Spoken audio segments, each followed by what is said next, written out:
¿Sabías que la columna vertebral es más que solo huesos? ¿Cuántos movimientos crees que puede hacer tu columna vertebral? ¿O cuál crees que sea su función principal? Somos estudiantes de la Benemérita Universidad Autónoma de Puebla, de la carrera de Fisioterapia, y en este video vamos a explorar uno de los temas más importantes en el área, que es la biomecánica del raquis. Explicaremos combinando la mecánica y la anatomía para entender la osteo y artrocinemática del raquis y su movimiento normal y alteraciones, así como todos los elementos que nos permiten el movimiento en sí. Aquí les presentamos el contenido temático que abordaremos en el video. Número 1. La biomecánica del raquis general y el disco vertebral. La biomecánica de la cintura pélvica y del raquis lumbar, así como el raquis torácico y tórax, además del raquis cervical. La columna vertebral, o también conocida como raquis, es un conjunto osteoarticular que sirve de eje al armazón del cuerpo y a la vez de protección a la médula espinal que forma parte del sistema nervioso central. El raquis está compuesto por huesos cortos apilados unos sobre otros, llamados vértebras. Tenemos 33, divididas en 5 regiones: la cervical conformada por 7, la torácica conformada por 12 vértebras, la lumbar conformada por 5 vértebras, el sacro conformado por la fusión de 5 vértebras y el coxis conformado por la fusión de 4 vértebras. Iniciando con el análisis mecánico, el raquis debe poseer dos características que podrían ser contradictorias: la rigidez y la flexibilidad. Aunque parezca inestable el apilamiento de las vértebras, estas dos características se pueden conseguir gracias a su estructura mantenida. En la posición simétrica, el raquis en conjunto puede considerarse como el mástil de un navío. Dicho mástil, apoyado sobre la pelvis, continúa hacia la cabeza, donde a la altura de los hombros soportaría una viga transversal, que es la cintura escapular, existiendo en cada nivel tensores ligamentosos y musculares dispuestos a modo de cuerdas que unen al mástil, el raquis, a su base de implantación, la cual sería la pelvis, dando como resultado en la posición simétrica que las tensiones estén equilibradas en ambos lados, permitiendo que el raquis se mantenga vertical y rectilíneo. Nuestro raquis va a ser rectilíneo en una visión de frente o espalda. Cuando no es así, se trata de una curva patológica. Ahora, en la posición de carga unilateral, cuando el peso del cuerpo recae sobre un solo miembro inferior, la pelvis bascula hacia el lado opuesto y el raquis se ve obligado a seguir un trayecto sinuoso, pero la flexibilidad del eje raquídeo se debe a su configuración por múltiples piezas superpuestas, unidas entre sí mediante elementos ligamentosos y musculares. Por lo tanto, esta estructura puede deformarse y darnos una curva patológica, aún permaneciendo rígida bajo la influencia de los tensores musculares. Por lo tanto, el raquis es el principal pilar central del tronco. Ahora, si lo vemos desde una vista lateral, la disposición del raquis no es totalmente recta, sino que varía. Esta diferencia y distribución en la disposición tiene un propósito. Podemos ver en esta ilustración que es un corte sagital, que en su porción cervical es casi central. Esta disposición es para dar soporte al cráneo buscando mantener el centro de gravedad. En la porción torácica se encuentra próxima al plano posterior y se localiza a un cuarto del espesor del tórax. Este desplazamiento es causado por los órganos del mediastino. En su porción lumbar es totalmente central, ya que soporta toda la carga del tronco y construye una prominencia en la cavidad abdominal. Además de esta función de soporte, como ya lo habíamos mencionado, va a tener una función protectora del eje nervioso, esto mediante el canal raquídeo que alberga al bulbo raquídeo y a la médula espinal. Podemos ver que se presentan 4 curvas que se dan gracias a la disposición que hemos visto anteriormente. Tenemos la curva sacra, la curva lumbar, la torácica y la cervical. La sacra es de concavidad anterior y es fija debido a la soldadura vertebral que esta posee. Las curvas lumbares, que sería esta, o lordosis lumbar, es de concavidad posterior. Ahora, la curva torácica, o también denominada cifosis torácica, es de convexidad posterior. Y por último, la curva cervical, o también denominada la lordosis cervical, es de una concavidad posterior. Ok, estas curvas nos sirven para mantener el equilibrio, asegurándonos que tanto la cabeza como la espalda y la parte de los glúteos estén alineados verticalmente. La existencia de curvas raquídeas aumenta la resistencia del raquis a las fuerzas de compresión axial. Se puede medir la importancia de las curvas raquídeas mediante el índice raquídeo de Delmas, que consiste en la relación existente entre la longitud y la altura alcanzada por el raquis desde la meseta de la primera vértebra sacra hasta el atlas. Un raquis con curvas normales tiene un índice de 95%, mientras un raquis con curvas acentuadas posee un índice de Delmas inferior a 94%. Esto significa que su longitud es claramente mayor que su altura. Sin embargo, un raquis con curvas poco pronunciadas, es decir, casi rectilíneo, posee un índice de Delmas superior a 96%. Delmas demostró que el raquis con curvas pronunciadas es de tipo funcional dinámico, mientras que el raquis con curvas poco acentuadas es de tipo funcional estático. Ahora dejemos un poco de lado al raquis como conjunto y veamos más sus componentes, empezando por la vértebra. Una vértebra tipo está compuesta por cuerpo vertebral y arco posterior. Mas en una visión desarmada podemos ver que el cuerpo es la parte más gruesa de la vértebra, con forma cilíndrica, y el arco, con forma de herradura, tiene fijo el macizo de las apófisis articulares, delimitando así dos partes del mismo, los pendículos y las láminas. Esta vértebra tipo está en todos los niveles del raquis, estableciéndose columnas. Primero, por delante, tenemos una columna principal, formada por apilamiento de los cuerpos vertebrales, y por detrás, dos columnas secundarias, por el apilamiento de apófisis articulares. El cuerpo vertebral tiene la estructura de un hueso corto o estructura en cascarón, con una cortical de hueso denso rodeando el tejido esponjoso. Dicha cortical de cara superior e inferior se denomina cara intervertebral, el cual es más espeso en su parte central que en su periferia, y esta de hecho forma un reborde al rodete marginal, unido al resto del cuerpo vertebral sobre la meseta. Ya en un corte sagital podemos ver dos sistemas de fibras en abanico. El primero se origina en la meseta superior y se expande a través de dos pendículos, hacia la apófisis articular superior a cada lado. Y el segundo se origina en la meseta inferior y se expande a través de los pendículos hacia las dos apófisis articulares inferiores y superiores. En visión lateral del raquis vemos las divisiones funcionales de una vértebra. Por delante, el cuerpo se integra en el pilar anterior, el cual desempeña una función de soporte, y por detrás el arco sujeta las apófisis articulares. Existe una relación funcional entre el pilar anterior y el posterior, que queda garantizado por los pendículos vertebrales. Y en sentido vertical, distinguimos un segmento pasivo, el cual está constituido por vértebra y un segmento móvil, y su movilidad es responsable de los movimientos de la columna vertebral. Los elementos de una unión intervertebral con un corte horizontal con visión lateral pueden distinguirse los elementos fibrosos y ligamentosos, los anexos al pilar anterior, el ligamento longitudinal posterior y anterior. Esto es ligamentos de gran extensión y garantiza por el disco intervertebral el anillo fibroso. Otros ligamentos anexo al arco posterior garantizan unión entre dos arcos vertebrales adyacentes: ligamento amarillo, ligamento interespinoso y ligamento intertransverso. La articulación entre dos cuerpos vertebrales contiguos es una anfiartrosis. Está constituida por las dos mesetas de las vértebras adyacentes unidas entre sí por el disco intervertebral. Este consta de dos partes: la central, el núcleo pulposo, y la periférica, el anillo fibroso. La parte periférica del disco intervertebral, el anillo fibroso, está conformado por una sucesión de capas fibrosas concéntricas cuya ubicuidad está cruzada cuando se pasa de una capa a la contigua. También puede constatarse que las fibras son verticales en la periferia y que cuanto más se aproxima al centro son más oblicuas. De este modo, el núcleo pulposo se halla encerrado en un compartimiento inextensible entre las mesetas vertebrales por arriba y por abajo y el anillo fibroso.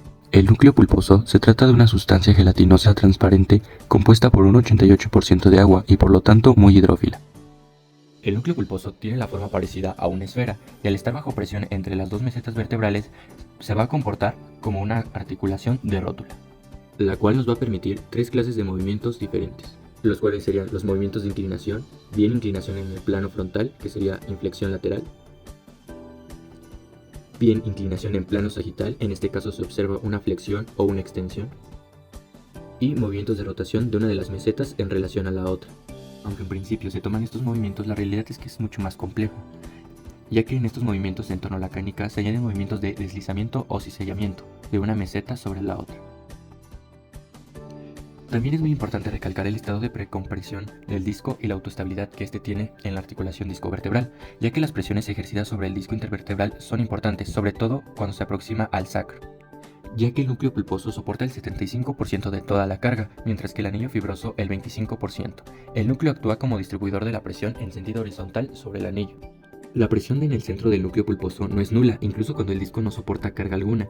Esta presión se debe al estado de hidrofilia, que hace que se hinche dentro de su compartimento inextensible. De este modo se crea un estado de pretensión. Este estado le permite al raquis resistir mejor las fuerzas de compresión e inflexión. Cuando con la edad el núcleo pulposo pierde sus propiedades hidrófilas, su presión interna disminuye y el estado de presión tiende a desaparecer, lo que explica la pérdida de flexibilidad del raquis senil. Esto nos lleva a la migración del agua en el núcleo pulposo. Recordemos que este núcleo reposa en la parte central de la meseta vertebral, teniendo poros microscópicos que lo comunican con el tejido esponjoso situado bajo la meseta. Entonces, cuando se ejerce una presión importante sobre el eje del raquis, en este caso bajo la influencia de peso del mismo cuerpo, el agua que contiene la sustancia cartilaginosa del núcleo pulposo pasa a través de estos orificios y el agua se dirige hacia el centro de los cuerpos vertebrales. Esto se trata de la salida del agua fuera del núcleo pulposo. Si se mantiene esta presión durante todo el día, a últimas horas de la noche el núcleo va a estar deshidratado. Ahora, vamos a las variaciones del disco según el nivel, ya que el grosor de este no es el mismo en todos los niveles. En el raquis lumbar mide aproximadamente 9 milímetros de altura. En el raquis torácico mide unos 5 milímetros de espesor. Aquí es donde es poco móvil, y en el raquis cervical mide 3 milímetros, donde casi es nulo de movilidad. Vamos a tener diferentes comportamientos del disco intervertebral en los movimientos elementales del eje del raquis, como ya lo vimos, que son la flexión, extensión, inclinaciones laterales y la rotación. Estos nos van a dar el mecanismo visto anteriormente de la pretensión, que es la tensión en las fibras del anillo bajo la presión del núcleo pulposo. Así, cuando se ejerce sobre el disco una fuerza de tracción axial, las mesetas tienden a separarse, lo que aumentaría el grosor del disco y su anchura disminuiría. Cuando se ejerce una fuerza de comprensión axial, el disco se aplasta y se ensancha, el núcleo se aplana y su presión interna aumenta. Durante las fuerzas estáticas sobre una vértebra ligeramente oblicua, la fuerza vertical se descompone en dos fuerzas, una perpendicular y una paralela. Hay que resaltar el movimiento de la inflexión lateral, donde ocurre una rotación automática. Cuando el raquis se flexiona lateralmente, se puede constatar cómo los cuerpos vertebrales giran sobre sí mismos de modo que su línea media anterior se desplaza hacia la convexidad de la curva. Esto se observa de mejor manera en una radiografía de frente tomada en inflexión lateral, ya que en esta se nota los cuerpos vertebrales pierden su simetría y la línea de las apófisis espinosas se desplaza hacia la convexidad. ¿Pero qué explicación tiene esta rotación automática? Bueno, esto se debe a dos mecanismos, a la compresión de los discos y a la tensión de los ligamentos.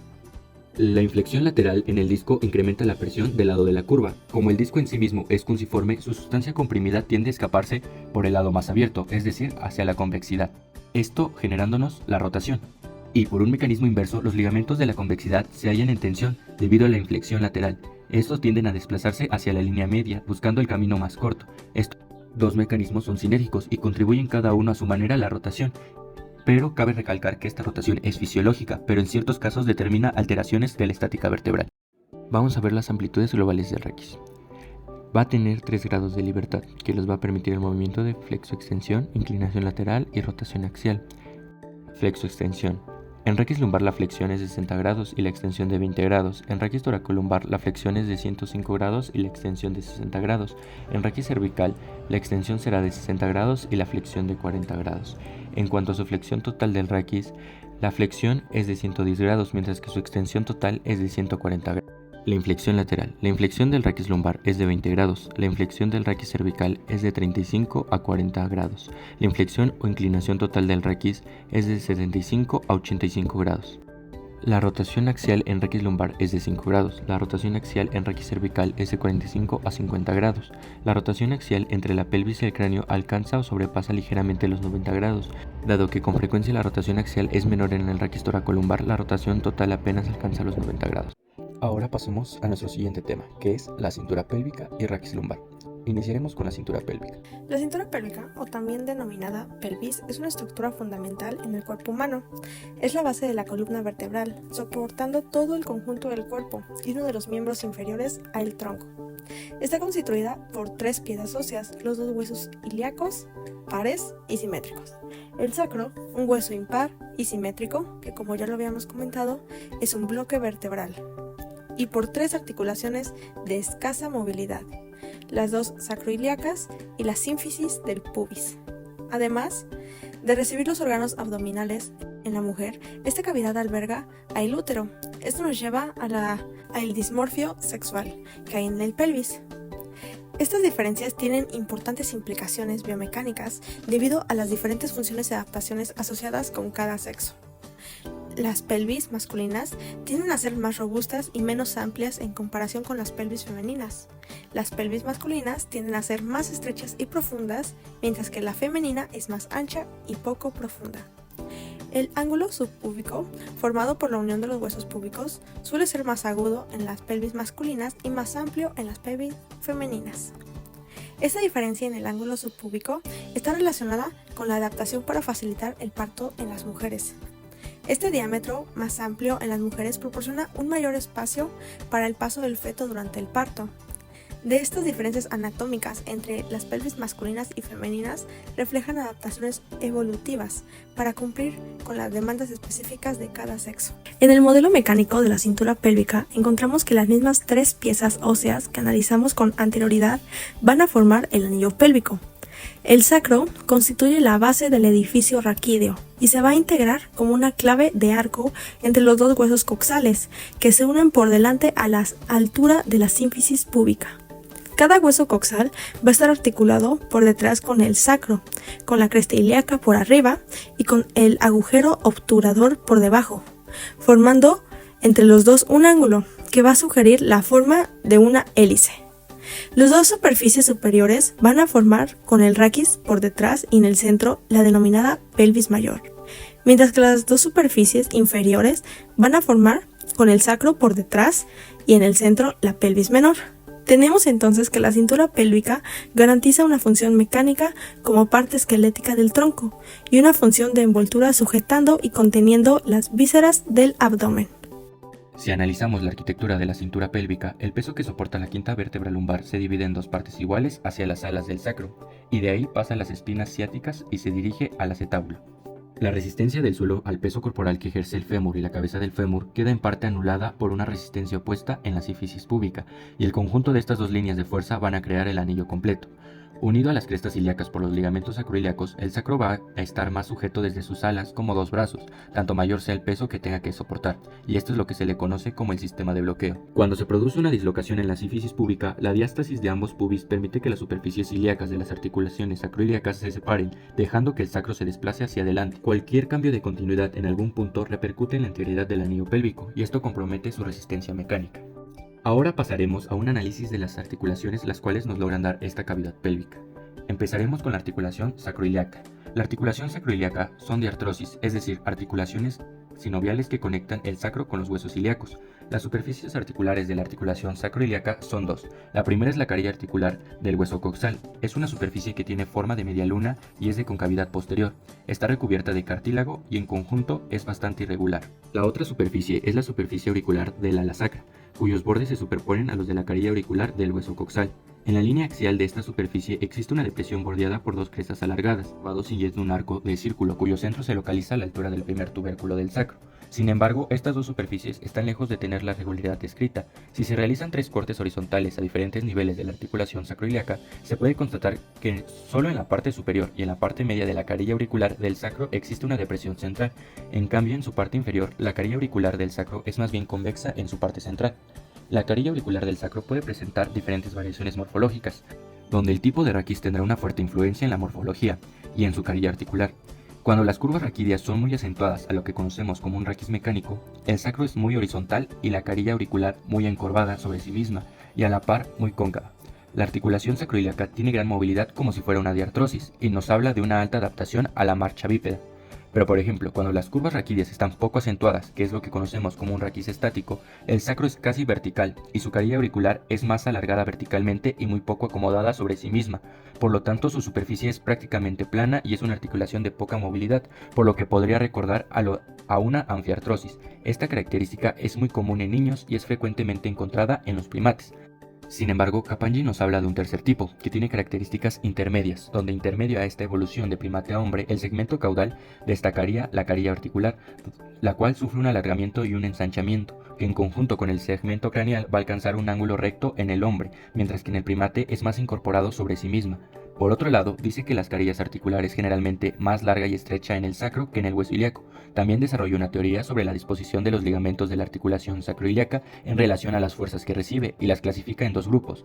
El grupo craneal, que se opone al peso del cuerpo con ligamentos que actuarían durante el desplazamiento del promontorio hacia adelante, que se integra a la nutación, y el grupo caudal, que se opondría al componente perpendicular al plano de la cara superior de la primera vértebra sacra.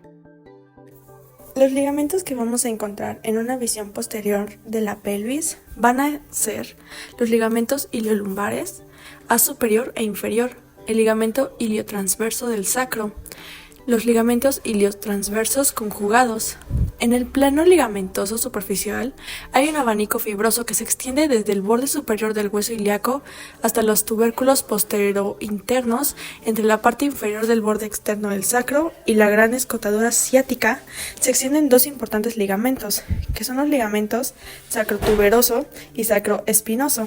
El sacroespinoso es oblicuo hacia arriba y hacia atrás. Se extiende desde la espina ciática al borde lateral del sacro y coxis, y el ligamento sacrotuberoso se inserta por arriba a lo largo de la línea que va desde el borde posterior del hueso ilíaco a las dos primeras vértebras coxígeas.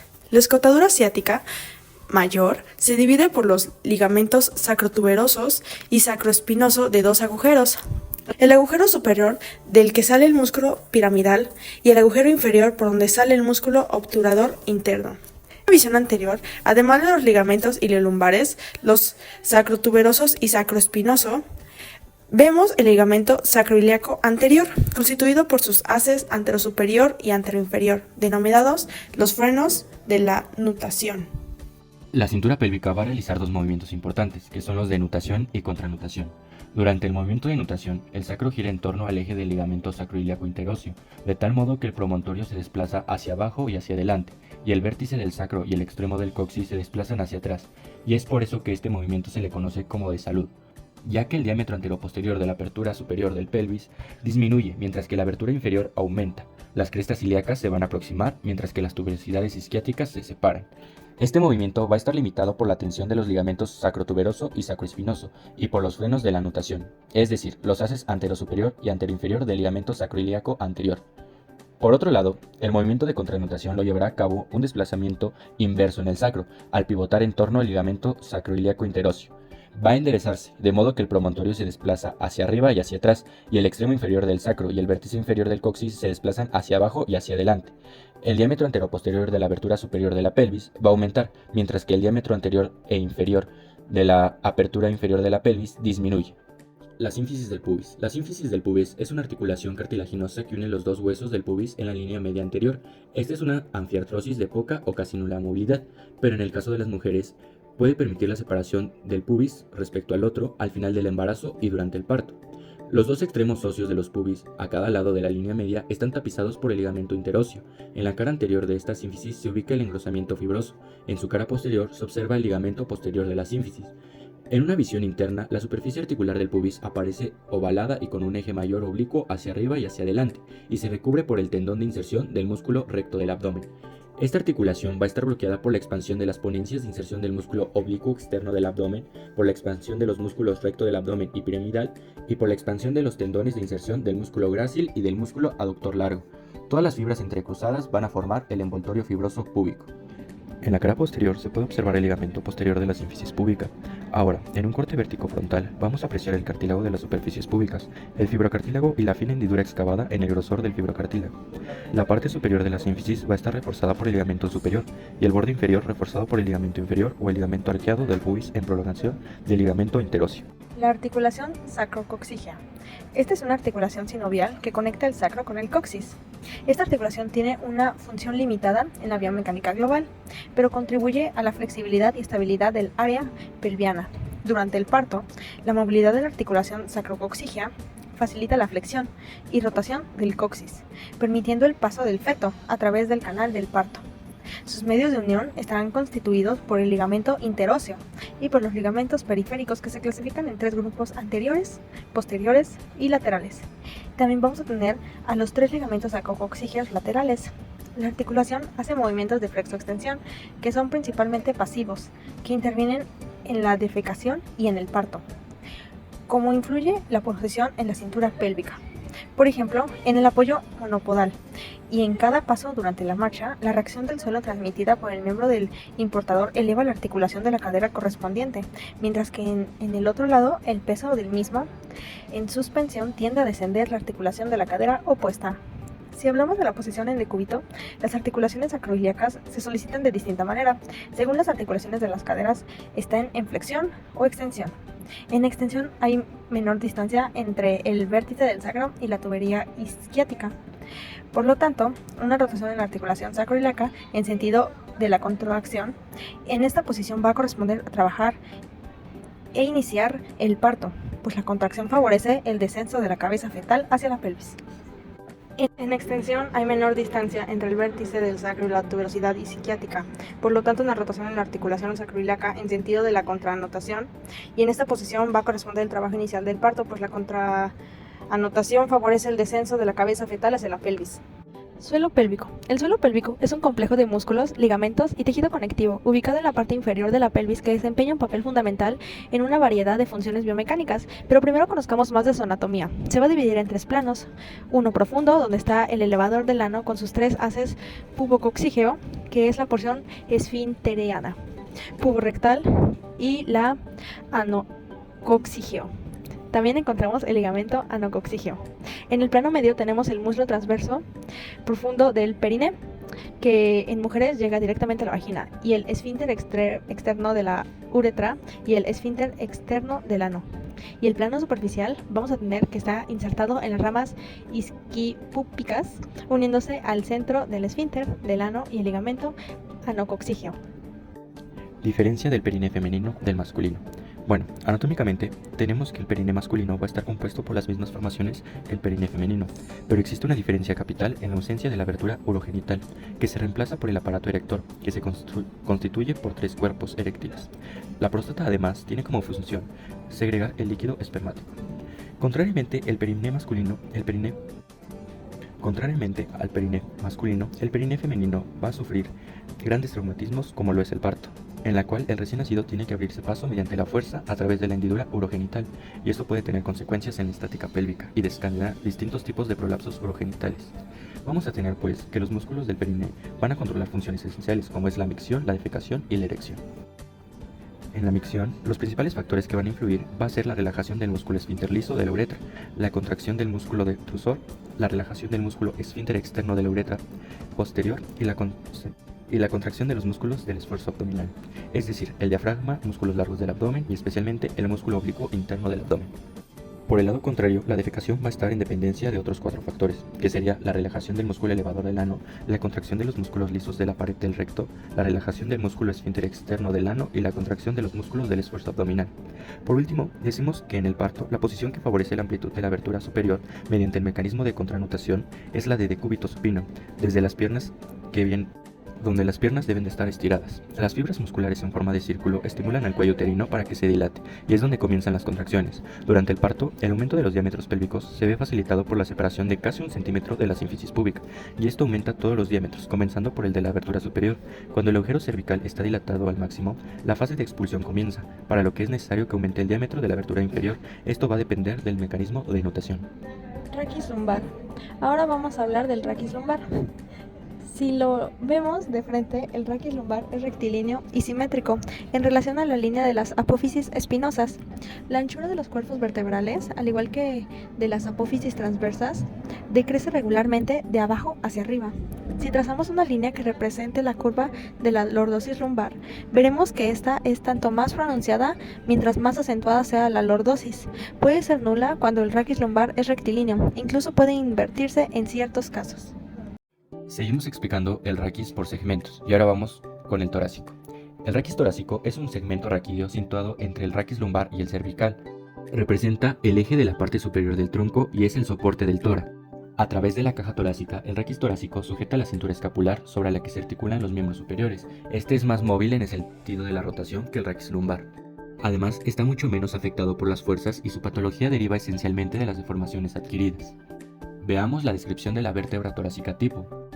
En una visión desarmada vemos que el cuerpo vertebral, el cual es proporcionalmente más alto que el cuerpo de las vértebras lumbares, con contornos anteriores y laterales excavados, en su parte postolateral de las mesetas podemos ver una carilla oval recubierta de cartílago. Se trata de la carilla articular costal, que más adelante se hablará de ella, en el tema de articulación costovertebral. En la parte posterolateral del cuerpo vertebral vemos los 2 pendículos. Por detrás se implantan las láminas vertebrales, que constituyen la mayor parte de los arcos posteriores. Hay que recalcar características específicas de la 12ª vértebra torácica. La vértebra de transición con el raquis lumbar, su cuerpo solo posee 2 carillas articulares en su parte posterolateral de la meseta superior. La dirección de sus carillas son orientadas hacia afuera y hacia adelante, con una curva transversal ligeramente convexa. En la parte de movimiento, primero vamos a analizar la extensión entre 2 vértebras torácicas, que viene con una inclinación hacia atrás del cuerpo vertebral. La limitación del movimiento de extensión va a estar determinada por el tope de las apófisis articulares y espinosas. Por otra parte, van a estar los ligamentos, donde el ligamento longitudinal anterior se tensa, mientras que el posterior, el amarillo y el interespinoso se destienden, y en movimiento de flexión entre dos vértebras torácicas, las superficies articulares se deslizan hacia arriba y las inferiores se tienden a desbordar hacia arriba de las apófisis superiores de las vértebras, mientras que en el movimiento de inclinación de dos vértebras viene un deslizamiento diferenciado. Pero, sin embargo, sería un error considerar los movimientos del raquis torácico únicamente a nivel de la vértebra, ya que el raquis torácico está articulado con la caja torácica y todos los elementos de la caja torácica intervienen para dirigir y limitar los movimientos aislados del raquis. Tanto es así que en el cadáver se puede comprobar que el raquis torácico aislado tiene mayor movilidad que cuando va unido a la caja torácica. Por lo tanto, es necesario estudiar las repercusiones en el tórax de los movimientos que tienen lugar en el raquis torácico. Por ejemplo, durante la inflexión lateral del raquis torácico, en el lado de la convexidad raquídea, el tórax se eleva y los espacios intercostales se ensanchan, mientras que el tórax se dilata y el ángulo condrocostal de la décima costilla tiende a abrirse. En el lado de la concavidad de la curva, se observan los fenómenos inversos, donde el tórax desciende y se retrae mientras que los espacios intercostales se reducen. Y en el movimiento de flexión, el raquis torácico se abre en todos los ángulos que articulan los distintos segmentos del tórax entre sí y con el raquis. Por el contrario, durante el movimiento de la extensión, todos estos ángulos se cierran. Ahora pasemos a cómo se efectúa la rotación elemental de una vértebra sobre otra en el raquis torácico. En una visión superior, las articulaciones psicoapofisiarias tienen una orientación distinta a la rotación del raquis lumbar. Durante la rotación de una vértebra sobre otra, su deslizamiento de superficies articular es acompañada de una rotación de un cuerpo vertebral sobre otro sobre su eje común. La torsión del disco intervertebral puede tener una amplitud más grande que su cizallamiento. La rotación elemental entre dos vértebras dorsales es al menos 3 veces mayor que entre dos vértebras lumbares. Esta rotación va a estar acompañada de una deformación del par de costillas asociadas a la misma, gracias a la elasticidad costal, y sobre todo en los cartílagos, sus deformaciones son la acentuación de la concavidad costal en el lado de la rotación y disminución de concavidad en el lado opuesto, acentuación de la concavidad condrocostal en el lado opuesto a la rotación y disminución de la concavidad condrocostal en el lado de la rotación. Como ya lo habíamos mencionado anteriormente, la resistencia mecánica del tórax interviene para limitar considerablemente la amplitud de los movimientos. En el raquis torácico constituye un bloque casi rígido con amplitudes que disminuye proporcionalmente este movimiento. Las articulaciones costovertebrales. Articulación costovertebral. Nutre la cabeza costal y el disco intervertebral y los cuerpos vertebrales. Es una doble artrodia, la cual está constituida en el lado vertebral por dos carillas costales, una en el borde superior de la vértebra inferior y la otra en el inferior de la vértebra superior. Está reforzada por un ligamento radiado con 3 haces, uno superior, uno medio y uno inferior. Articulación costotransversa. Está entre la tuberosidad costal y la apófisis transversa de la vértebra subyacente.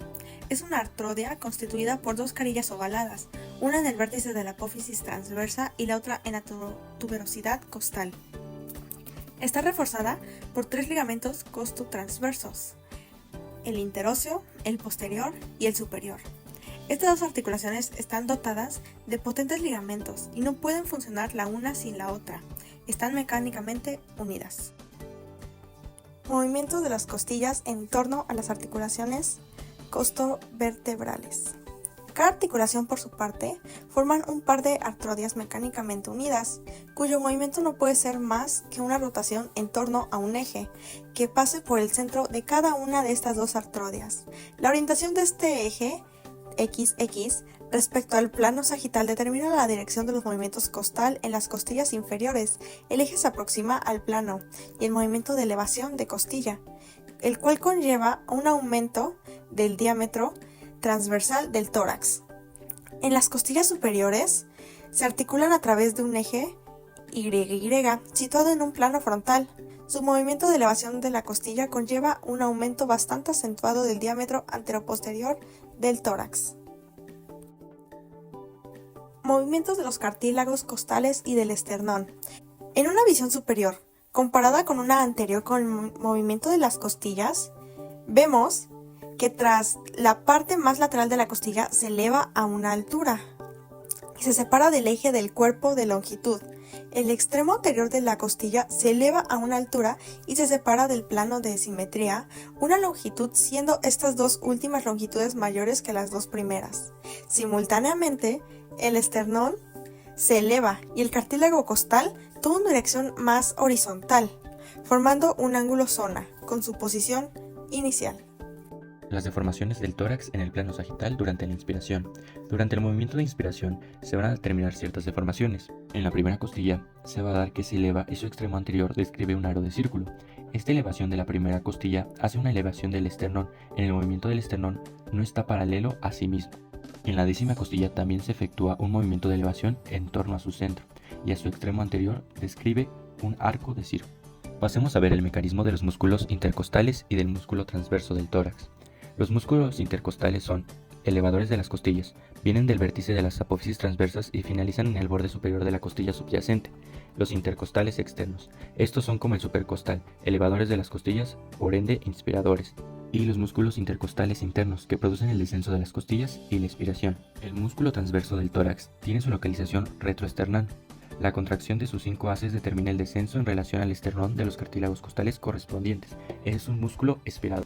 El diafragma y su mecanismo. El diafragma forma una cúpula músculo-aponeurótica.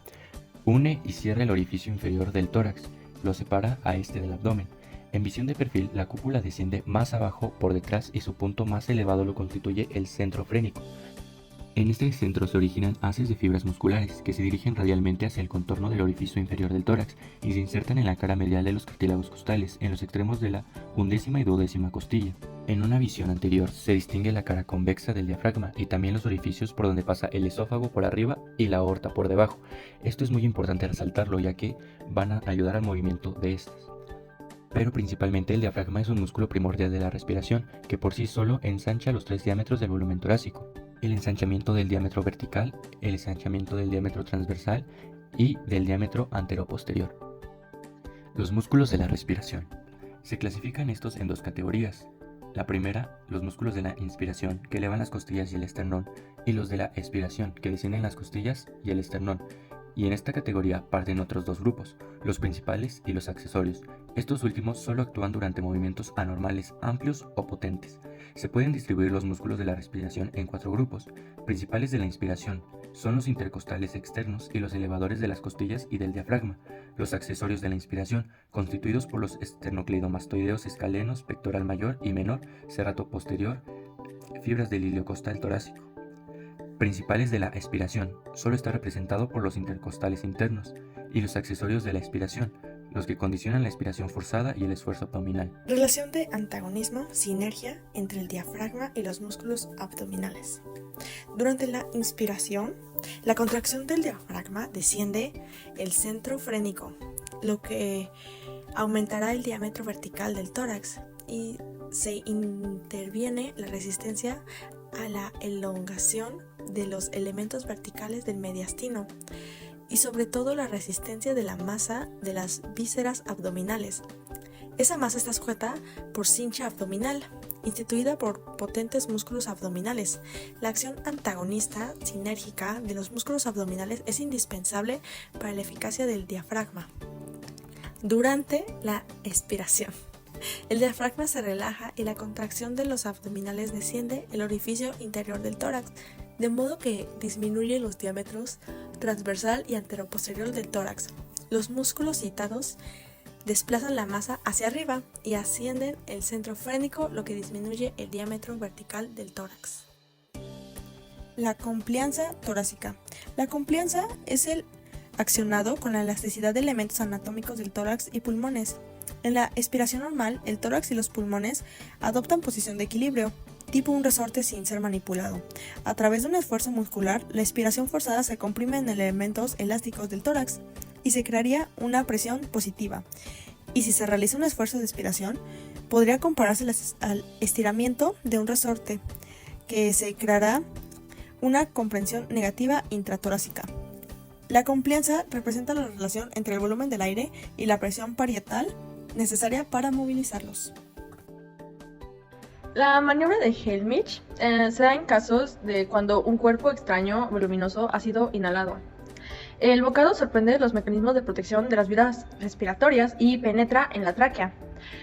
La situación es algo dramática, hace que el cuerpo extraño penetre más profundo al toser en el cuerpo de la tráquea, lo que agrava el distrés respiratorio. Esto podría ser una asfixia aguda. y la persona podría llegar a morir. Mas hay gestos que salvan en casos de inhalación incompetensiva. Suspender al niño por los pies, por ejemplo, cuando no es demasiado grande y agitarlo. Esto nos ayudaría. O si ya es alguien más grande, como un adulto, dar golpes vigorosos en la espalda. Tras unos 5 golpes. Más si el resultado llega a ser nulo, necesitaríamos recurrir a la maniobra, bien conocida por los socorristas. Consiste en comprimir de forma violenta el epigastrio del individuo, colocándose detrás de él. Esta maniobra podría ejecutarla él mismo con una silla, comprimiendo su epigastrio contra el respaldo. Raquis cervical. El raquis cervical es esencial en la movilidad y orientación de la cabeza, a la par que constituye el esqueleto del cuello. En la parte más móvil del raquis, permitiendo un amplio rango de movimiento, aproximadamente de 180 grados en sentido vertical y transversal. Puesto que el raquis cervical es el segmento más móvil del raquis, también es el más frágil, no solo debido a su movilidad, sino a la ligereza de sus estructuras. Es necesario manipular el raquis cervical con mucha precaución en todas las terapias que abordan este segmento del raquis. El raquis cervical va a estar constituido por dos partes anatómicas y funcionalmente distintas.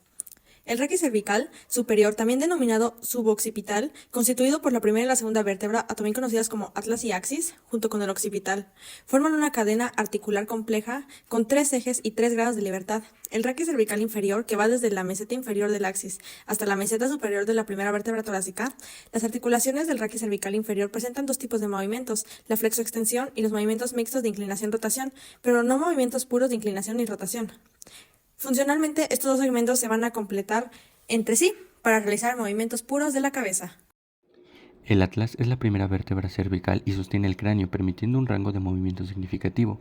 Carece de cuerpo vertebral y tiene forma de anillo más ancho transversalmente que sagitalmente, y tiene una estructura anular con dos masas laterales ovaladas de eje mayor oblicuo hacia adelante y hacia adentro, con una carilla articular superior orientada hacia arriba y hacia adentro, cóncava en los dos sentidos y articulada con los cóndilos del occipital, y una carilla articular inferior que se dirige hacia abajo y hacia adentro, convexa de delante a atrás, articulada con la carilla superior del axis. El arco anterior del atlas tiene por cara posterior una carilla cartilaginosa ovalada que se articula con la apófisis odontoides del axis. El axis es la segunda vértebra cervical, tiene una prominencia ósea llamada odontoides o también denominada diente del axis y que sirve de pivote a la articulación atlantoaxial, que se proyecta hacia arriba y se articula con el atlas permitiendo el movimiento de rotación de la cabeza. Esta cara superior también da soporte a dos carillas articulares a modo de hombreras que sobresalen lateralmente por fuera del cuerpo vertebral y están orientadas hacia arriba y hacia afuera. El arco posterior está constituido por dos estrechas láminas oblicuas hacia atrás y hacia adentro. Las apófisis espinosas comportan como dos tubérculos como el resto de las espinosas cervicales. Por debajo del pendículo se fijan las apófisis articulares inferiores con unas carillas cartilaginosas orientadas hacia abajo y hacia adelante. La unión mecánica entre el atlas y el axis está garantizada por tres articulaciones: la articulación atlanto-odontoidea, a la que la apófisis odontoide sirve de pivote, y las articulaciones atlantoaxiales laterales, que establecen el nexo entre la cara inferior de las masas laterales del atlas y las superficies auriculares superiores del axis. La articulación atlanto-odontoidea, también llamada articulación atlantoaxial anterior, es una subarticulación del atlantoaxial. Se refiere específicamente a la unión entre el arco anterior del atlas y el proceso odontoideo del axis.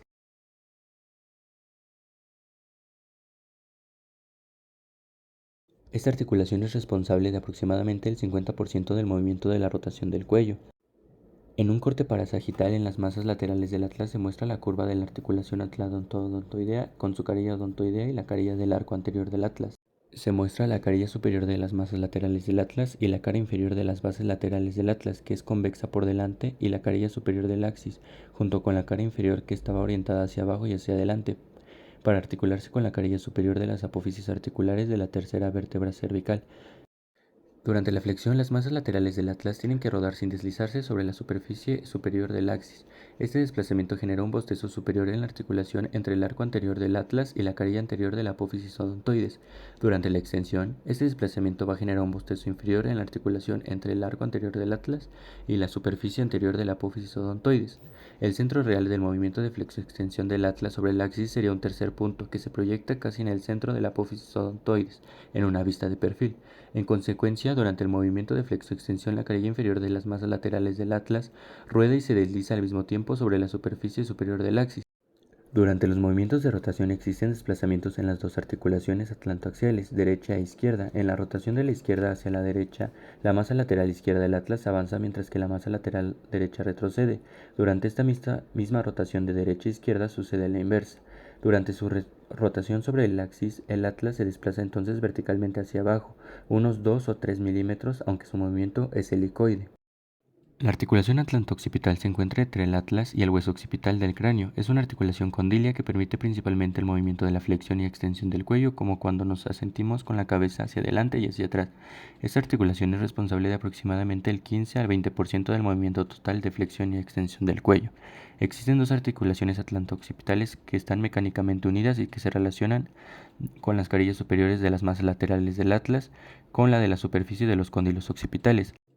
Esta articulación atlanto-occipital se puede considerar como una enartrosis, con tres ejes pero de poca amplitud: la rotación axial en torno a un eje vertical, la flexión-extensión en torno a un eje transversal y la inclinación lateral en torno a un eje antero-posterior. Cuando el hueso occipital gira sobre el atlas, participa en un movimiento general de rotación del atlas sobre el axis. Una rotación a la izquierda, por ejemplo, se traduce como el deslizamiento hacia adelante del cóndilo derecho del hueso occipital sobre la masa lateral derecha del atlas, simultáneo al enrollamiento del ligamento alar alrededor de la apófisis odontoides. Cabe resaltar que no existe una rotación pura, sino una rotación asociada a una traslación y una inclinación en la citada articulación atlanto-occipital. Por otro lado, durante la inclinación lateral no existe ningún desplazamiento de articulación atlantoaxial. La inclinación se va a efectuar únicamente entre el axis y la tercera vértebra cervical y entre el hueso occipital y el atlas, donde hay un deslizamiento de los cóndilos occipitales hacia la derecha en la inclinación hacia la izquierda y viceversa. ¿Cuáles van a ser los ligamentos del raquis suboccipital?